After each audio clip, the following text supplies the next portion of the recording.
வணக்கம். உண்மை செய்திகளுக்கு உங்களை வரவேற்கிறோம். நெல்லை புதிய பேருந்து நிலையம் அருகில் நாங்குநேரி ரோட்டில் சுந்தரி காம்ப்ளெக்ஸ் சுந்தரி ஹாலில் ஸ்ரீ பகவத்தையா நேரடியாக நடத்திய 2 நாள் ஞான முகாம் 14/2/2026 மற்றும் 15/2/2026 ஆகிய 2 தினங்கள் காலை 9:30 மணி முதல் மாலை 5:30 மணி வரை நடைபெற்றது. ஆரோக்கியம் அதிகரிக்கும், நோய்கள் குறையும், மனவலிமை கூடும், பிரச்சனைகள் குறையும், ஆத்ம ரகசியம் புரியும், இன்ப மயக்கம் மறையும். முகாமில் 2 நாட்களும் மதிய உணவு மற்றும் தேநீர் வழங்கப்பட்டது. இதன் ஏற்பாடுகளை ஸ்ரீ பகவத்தையாவின் நிர்வாகம் செய்திருந்தது. திருவள்ளூர்ல யாருமே குறை கண்டுபிடிக்க முடியாது. கொடுக்குறாங்க. திருக்குறளில் பார்த்தீங்கன்னா அந்த அன்புடைமைன்ட்டு ஒரு அதிகாரம் இருக்குது.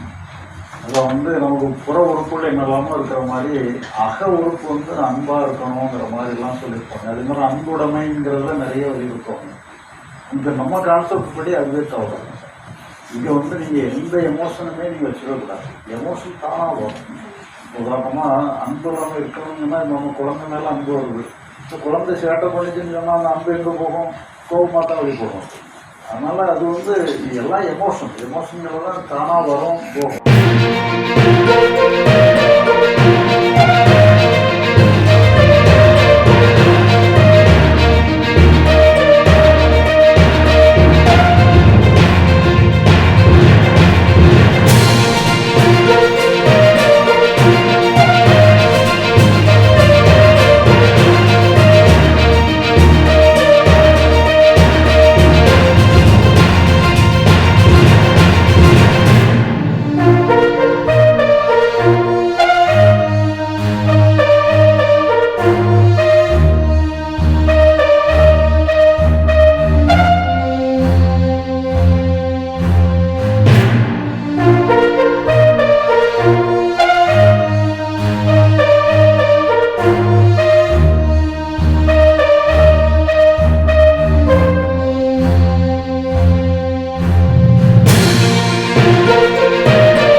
Thanks for watching உண்மை செய்திகள்.